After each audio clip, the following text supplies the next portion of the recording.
خیمے میں واپس آ گئے. کیا رو رہی تھی؟ روئی تھی. اور زینب نے عرض کی اے میرے بھائی، مدینے میں ساتھ میں پلے بڑے ہیں ہم، امی کی گود میں، نانا کی گود میں، ابا علی کی گود میں. آپ میرے بھائی ہو، میری جان سے زیادہ پیار ہے آپ سے. میں بہن ہی تو ہوں، کب تک ضبط کروں گی؟ جب آپ کے تیر لگا تو میری آواز نکل گئی، میری ہائے نکل گئی. میں یہاں ہوں، میں کچھ بھی ہوں مگر بہن ہوں آپ کی. حسین بس مجھے معاف کر دینا. امام نے کہا میری بہن، جب دنیا تاریخ لکھے گی کربلا کی تو زینب کو نہیں بھولے گی. دنیا اس بات کو کہے گی اگر حسین لاجواب تھا تو اس کی بہن زینب بھی لاجواب تھی. اگر حسین کربلا کے میدان میں سجدہ نہیں چھوڑ رہا تھا تو زینب پردہ نہیں چھوڑ رہی تھی. اے میری بہن، قیامت تک جو تو نے قربانی دی ہے، تیری جیسی بہن کسی بھائی کو میسر نہیں آئے گی.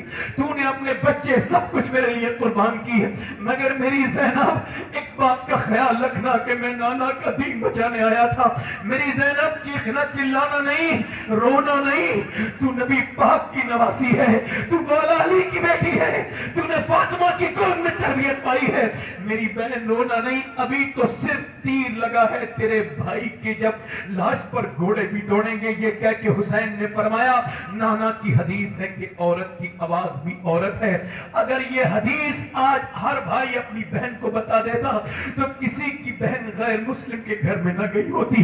ہماری بیٹیاں غیر مسلموں کے علاماتی نشان اپنے چہروں پہ نہیں لگا رہی ہوتی. ہمارے قوم کی بچیاں اپنی سٹوریاں اپنے انسٹاگرام پہ، فیس بک پہ چند پیسے اور ٹکوں کے چکر میں اپنے جسموں کی نمائش نہیں کر رہی ہوتی. ہماری بیٹیاں، ہماری بہنیں، آپ کو دل سے بات بتاتا ہوں. ایک آدمی میرے پاس آیا اور رونے لگا، کم سے کم 5 منٹ تو روتا رہا. میں نے کہا بھائی بات تو بتاؤ کیوں روتے ہو؟ کہنے لگے سید صاحب میری ایک بیٹی ہے، اس کی عمر تقریباً 11-12 سال کی ہے. اس کی ماں نے مجھے آج کہا کہ اپنی بیٹی کو ڈانٹو. میں نے کہا کیا ہوا؟ کہنے لگے میں نے اسے خراب ویڈیو دیکھتے ہوئے دیکھا ہے. کہتے ہیں میں نے اپنی بیٹی کو تو ڈانٹا مگر پھر میں سجدے میں جا کے توبہ کر کے بولا مالک میرے اعمال میری بچی پہ اثر کر رہے ہیں، مجھے معاف کر دے مالک. میں جو گندی ویڈیو دیکھتا ہوں اس کا اثر میری بیٹیوں پہ ہونے لگا، میری بہنوں پہ ہونے لگا. اور میرے دوست، میرے بھائی، زندگی چند دن کی ہے، یہ تو نے کیا زندگی بنائی ہے؟ امام نے فرمایا میری بہن آپ تجھے پردے میں رہنا ہے، پردے کی حفاظت اور توجہ کرو. امام جب گئے کربلا کے میدان میں، امام کے جب تیر لگے، میرے امام کے معلوم میں کتنے زخم آئے ہیں؟ نبی کے نواسے کے 113 زخم آر تھے، 113 آر زخم تھے میرے امام کے. گردن آپ کی، کہ آپ جب گھوڑے پر سوار تھے تو نیچے گرنے لگے. بابا فرید الدین گنج شکر فرماتے ہیں جب حسین ابن علی گھوڑے سے نیچے گر رہے تھے تو دعا کرتے تھے اے اللہ میرے نانا کی امت کو بخش دینا، میرے کی امت کو بخش دینا. اور پھر کہا او میرے قاتل تھوڑا ٹھہر جو، نماز کا ٹائم ہے، مجھے سجدہ کرنے دے، مجھے سجدہ کرنے دے. حسین سجدے میں چلے گئے اور پھر وہ گردن کاٹ دی گئی جسے نبی چومتے تھے. مگر میرا ایک ہاتھ کاٹو نا اور میرے گھر ڈال کے آ جاؤ، میری بہنیں پاگل ہو جائیں گی روتے روتے، میرے بیوی میرے بچے سب روئیں گے. اور حسین کی بہنوں کو سلام کرو کہ سر نیزے پہ ٹنگے ہوئے ہیں، کربلا میں نیزے پر سر چڑھے ہوئے ہیں. اور خیموں کو آگ لگا دی گئی، دوپٹے چھین لیے گئے. پھر بھی مگر نبی کی نواسی کیا کہہ رہی ہیں؟ او بیٹیوں ادھر سورج ڈوبنے والا ہے. حضرت علامہ حسن کہتے ہیں، وہ کہتی ہیں ادھر سورج ڈوبنے والا ہے، میرا بھائی شریعت بچا کے شریعت کے لیے شہید ہوا ہے، چلو نماز کی تیاری کر لو. یہ جو مسلمان دکانوں پہ بیٹھے رہتے ہیں، یہ مسلمان جو 3-3 گھنٹے فلمیں دیکھنے میں دل لگاتے ہیں، یہ اس حسین کے نانا کے ماننے والے ہیں. میاں ذرا توجہ تو کرو. بیویوں نے سجدے میں سر رکھ دیا. اچھا وضو تو کر نہیں سکتی تھی، تیمم کیا، نماز پڑھ رہی ہیں. چھوٹی والی بچی سکینہ بھی نماز پڑھ رہی ہے، شہربانوں بھی سجدے میں عصر کی نماز پڑھ رہی ہیں. ادھر خون لال لال ہو رہا ہے، ادھر گھوڑے دوڑ رہے ہیں لاشوں پر، ادھر بچوں کی لاشوں پر گھوڑے دوڑتے ہیں تو میاں آوازیں آتی ہیں. ادھر سیدہ زینب سجدے میں ہیں، یہ فرشتے دیکھ رہے ہیں، آوازیں آ رہی ہیں یہ کون نماز پڑھ رہا ہے؟ اس حال میں تو کوئی نماز نہیں پڑھتا. امام زین العابدین کہتے ہیں میں نے اپنی پھوپھی سے کہا اے میری پھوپھی جان، ارے ایک بچہ شہید ہو جائے ماں نماز بھول جاتی ہے، مگر آپ کے بھائی، بچے، آپ کے رشتہ دار، آپ کے سارے لوگ شہید ہو گئے۔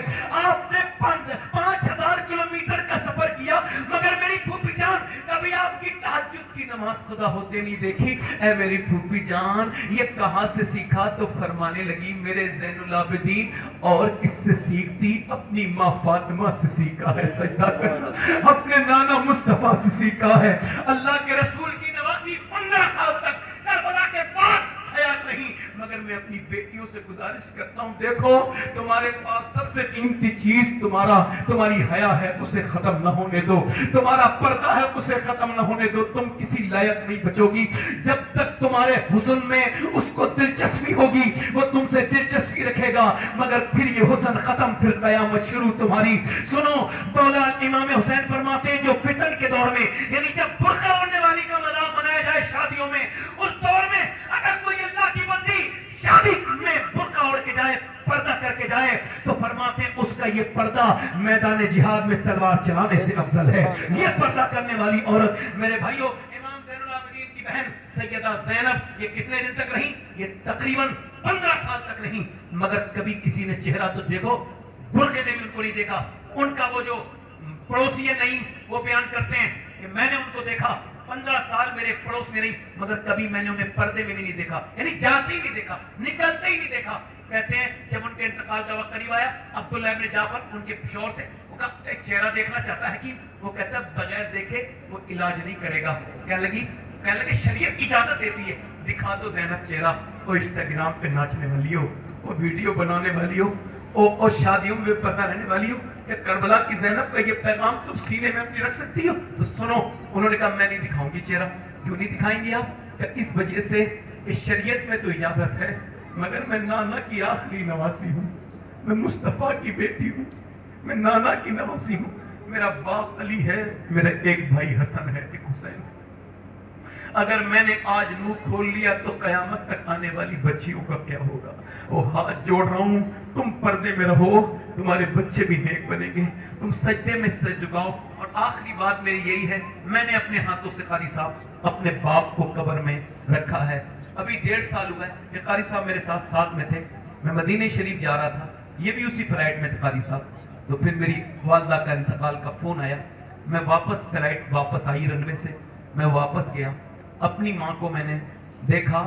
آپ کو ایک بات بتاؤں، ایک ہوتی ہے آپ بیتی، ایک ہوتی ہے جگ بیتی۔ باپ کے مرنے کے بعد اس کی ٹھنڈی مٹی سے کیا رہو گے؟ بابا فرید الدین گنج شکر فرماتے ہیں اپنے باپ کا تلوہ چومنا، اپنے باپ کا، فرماتے ہیں میرے نزدیک بغیر کپڑے کے چومنا، تو فرماتے ہیں ایسا ہے میرے نزدیک نفلی عبادت 7 سال کی کرنے سے بہتر ہے اپنے باپ کا تلوہ چومنا۔ اب جس کا باپ نہ ہو وہ کیا چومے گا؟ بولو، جس کا باپ نہ ہو، ماں باپ زندہ ہو نا تو یاد رکھو گھر پرانا بھی ہو تو بہت خوبصورت لگتا ہے، اور ماں باپ نہ ہو نا تو گھر کاٹنے کو دوڑتا ہے۔ تم جن ماں باپ کو بدتمیزی کرتے ہو نا، ایک دن یہ چلے جائیں گے، تمہاری زندگی میں کچھ بچے گا نہیں، کچھ نہیں بچے گا۔ وہ ماں پیار کرنے والی نہیں بچے گی، یاد رکھو۔ ماں